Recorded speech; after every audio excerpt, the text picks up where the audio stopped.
Everybody's screaming, everyone's crying. So what's the occasion? Well, Congresswoman Omar got voted off the Foreign Affairs Committee. The question is on adoption of the resolution. Those in favor say aye. Aye. Those in favor say no. No. It's the opinion of the chair that the ayes have it and the resolution is agreed to. And without objection, the motion to reconsider is laid on the table. Does that remind you of anything?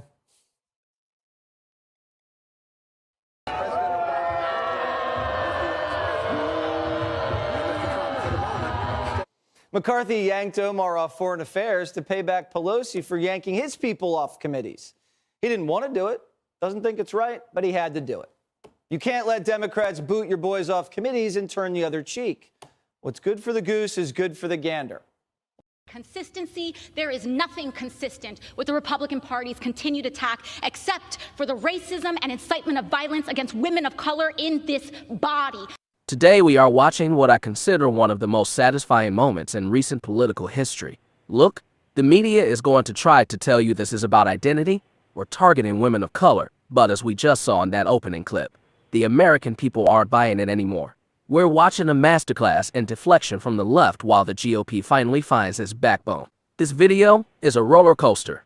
We've got AOC screaming, Rashida Tlaib nearly crying on the floor, and some cold hard facts from Minnesota representatives that the mainstream news conveniently forgets to mention. I've been waiting for this for a long time. It's not just about politics. It's about the fact that if you are a dead half of what this woman is accused of, we'd be under the jail, not sitting on a committee deciding American foreign policy. Let's dive into the rest of this and see how the squad completely loses its mind when they realize the rules actually apply to them too. Good morning, everybody. Steve Dryskowski, State Representative from Mazeppa. Today we are asking the Federal Internal Revenue Service and the Minnesota Department of Revenue to review the tax filings of U.S. Representative Ilhan Omar on several grounds. I am joined by 9 Minnesota State Representatives in making these requests, and I think there's 6 here today. These representatives include Glenn Gruenhagen of Glencoe, Eric Lucero of Dayton, Shane Mecklin of Clear Lake, Tim Miller of Princeburg, Linda Runbeck of Circle Pines, Cal Barr of East Bethel, John Poston of Lakeshore, Dwayne Quam of Byron, and Jeremy Munson of Lake Crystal. We are making this request on 3 direct grounds. First, Representative Omar improperly and deliberately filed for a tax status for which she was not qualified, an illegal action in both federal and state law. The Minnesota Campaign Finance Board found on June 6th of this year that she illegally used campaign funds to pay a law firm to review her tax records. The Campaign Finance Board exposed crystal clear probable cause for a tax fraud or tax evasion investigation when they discovered that Representative Omar filed as married and filing jointly with Mr. Ahmad Hersey in 2014 and 2015. During those years, she was legally married to Mr. Ahmad Elmi. Did the illegal filing produce a lower tax liability for the couple? Did her illegal tax filing bring her tax exemption for which she was not legally qualified? Usually people choose the tax filing status that yields them the lowest tax liability. Also, the board shared that the couple filed jointly during 2 specific years. Ilhan Omar and Ahmad Hersey have been together as a couple for 17 years. Given her record of crimes and violations of so many laws, it may be worth evaluating her claims of status in those other years as well. Second, Representative Omar lived together simultaneously with her first and second husbands at the same addresses in Minnesota and North Dakota in 2009 through 2011. The tax enforcers may need to check if she used an illegal tax filing status and obtained tax deductions, including standard deduction levels for which she was not qualified in those years. Third, We know that Representative Omar took improper kickbacks from 3 Minnesota colleges in 2017 when she oversaw their state budgets in 2017. Under campaign pressure, she returned those kickbacks in 2018. It is worth checking to see if she reported the kickbacks as income in 2017 or deducted the paybacks as expenses in 2018.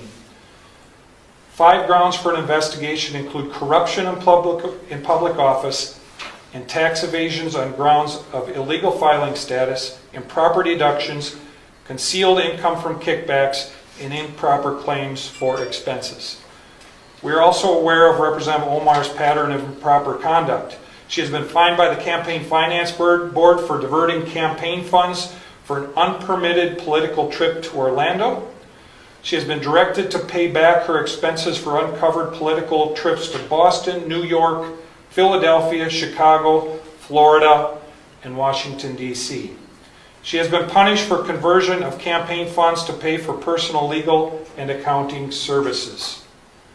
She has flouted laws regarding the filing of her personal financial data in a way that distorted the political campaign process. On June 25th, I asked my Congresswoman Angie Craig to launch an investigation into these improprieties. That went nowhere. She said, do it yourself. So on July 23rd, I asked the U.S. House Ethics Committee to investigate Representative Omar. That request is currently being reviewed by the Office of Congressional Ethics. On that same day, I launched OmarTruth.com in an effort to rally Minnesotans and Americans to help bring political pressure to bring about a congressional investigation. After 2 weeks, we have over 44,000 citizens expressing their strong desire to bring about a full investigation, and the list is growing. I will be adding today's request to the facts available on OmarTruth.com. Today, I and 9 other representatives are asking the nonpartisan federal and state tax enforcers to open investigations. We are simply asking them to do their jobs.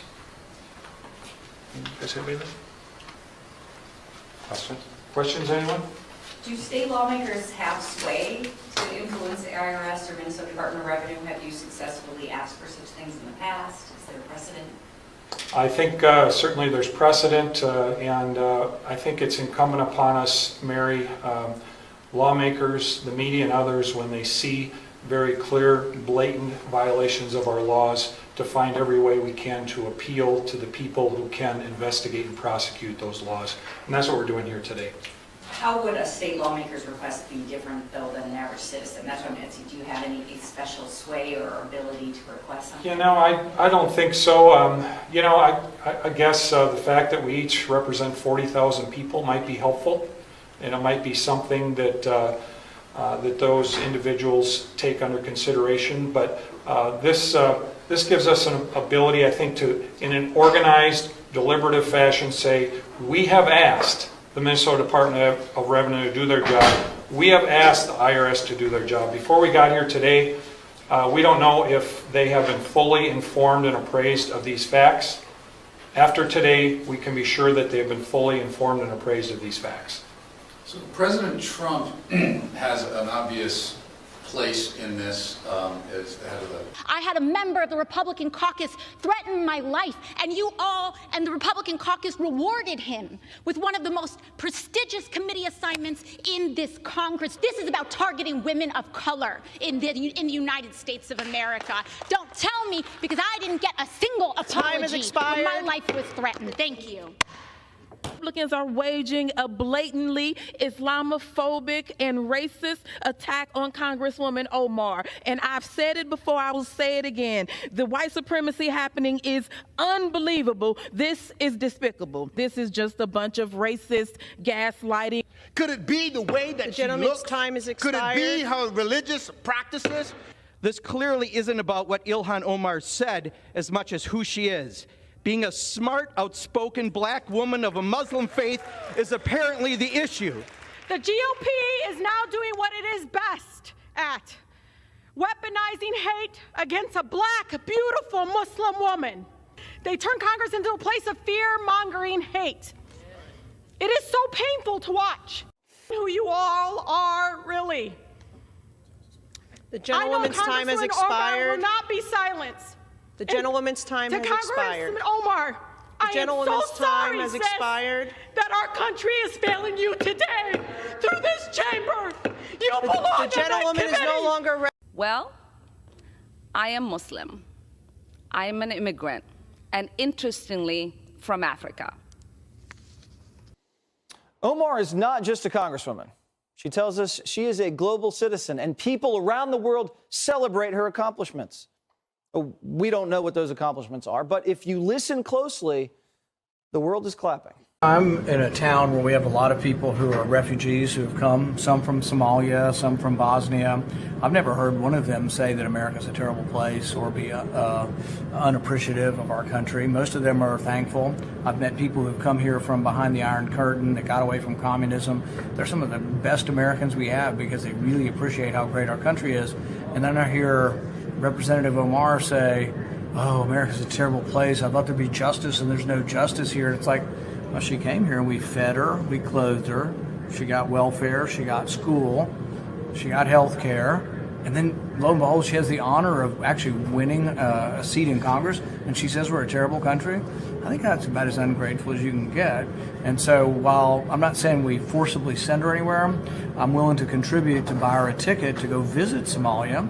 And I think she could look and maybe learn a little bit about the disaster that is Somalia, that has no capitalism, has no God-given rights guaranteed in a constitution, and has about 7 different tribes that have been fighting each other for the last 40 years. And then maybe after she's visited Somalia for a while, she might come back and appreciate America.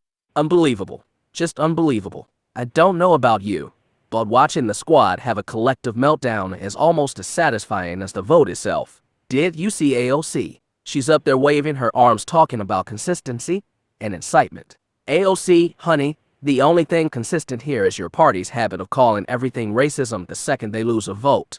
But let's get into the meat of this because the second video we just watched is the one the Democrats want to hide.